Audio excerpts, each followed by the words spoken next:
20 तारीख को हम नॉमिनेशन भी फाइल करेंगे और हमारी पूरी तैयारी चल रही है। मैं बिना किसी सैंबल के, मैं आवाम के सैंबल पे आना चाहता हूँ। मैं लोगों की जो दुआएं मेरे साथ जुड़ी हुई है, मैं उनकी दुआएं चाहता हूँ, मुझे उनका सैंबल चाहिए और मैं उन्हीं के छाप पर और उन्हीं के सैंबल के ऊपर मैं मौलाना के इस बयान से वाज़ेह होता है, जो कि मौलाना खुद कह रहे हैं कि मैं 20 तारीख को नॉमिनेशन फाइल करूंगा और हमारी पूरी तैयारी भी है। ये बयान मौलाना ने मजलिस से इस्तीफ़ा देने के बाद दिया है। अब सोशल मीडिया पर कई तरह की अफवाहें फैलाई जा रही हैं कि मौलाना MIM में दोबारा शामिल होंगे या उनको दोबारा बुलाया गया है। मतलब हर तरीके की अफवाहें फैलाई जा रही हैं।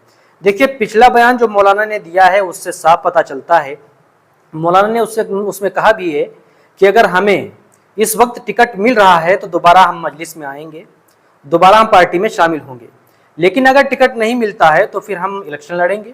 मौलाना का कहना है कि आवाम हमारे साथ है और हम आवाम की इस ख्वाहिश को पूरी करेंगे। बहरहाल मौलाना इलेक्शन लड़ेंगे।